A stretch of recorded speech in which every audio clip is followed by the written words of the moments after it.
What's up, guys?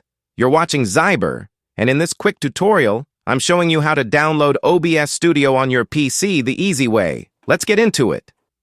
First, open your browser and head over to the official OBS website. That's obsproject.com. I'll also drop the link in the description to make it easy for you. Once you're there, just click the big Windows button. The download should start right away. When the download's done, open the file. It'll be something like OBS Studio Setup.exe. Click Yes on the pop-up to allow it to run. Now you'll see the setup wizard.